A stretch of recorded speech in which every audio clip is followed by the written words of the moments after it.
థియేటర్లలో చిన్న సినిమాగా వచ్చి అందరినీ ఆశ్చర్యపరిచిన హిట్ మూవీ రాజు వెడ్స్ రాంబాయ్ రిలీజ్ అయిన మొదటి రోజునే పాజిటివ్ టాక్ దక్కించుకుని 3 రోజుల్లోనే 7.5 కోట్ల రూపాయల గ్రాస్ సాధించి ట్రేడ్ వర్గాలను షాక్ కు గురిచేసింది. ప్రత్యేకించి ప్రమోషన్స్ కంటే కూడా మౌత్ టాకే ఈ సినిమాకు పెద్ద బలమైంది. దీంతో ప్రేక్షకుల్లో ఓటీటీ ఎప్పుడు ఏ ప్లాట్ఫామ్ అన్న ఆసక్తి పెరిగింది. ఈ సినిమా డిజిటల్ రైట్స్ ను ఈటీవీ విన్ కొనుగోలు చేసింది. నిర్మాత బన్నీవాస్ చెప్పినట్లుగా సాధారణంగా తెలుగు సినిమాలు 4 వారాల్లోనే ఓటీటీలోకి వస్తాయి. కానీ రాజు వెడ్స్ రాంబాయ్ మాత్రం థియేటర్లలో 50 రోజులు పూర్తయ్యాక మాత్రమే ఓటీటీకి వస్తుంది.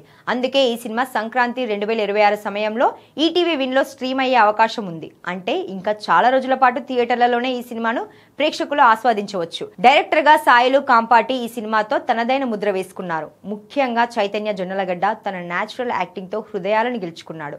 గ్రామీణ నేపథ్యంలో నడిచే ఈ ప్రేమ కథా సినిమా యువతతో పాటు ఫ్యామిలీ ఆడియన్స్ కు కూడా బాగా కనెక్ట్ అయింది. శివాజీ రాజా, అనితా చౌదరి తమ పాత్రలను చక్కగా పోషించారు. సురేష్ బొబ్బిలి అందించిన బ్యాక్గ్రౌండ్ స్కోర్, పాటలు కూడా సినిమాను మరో లెవెల్ కి తీసుకెళ్లాయి.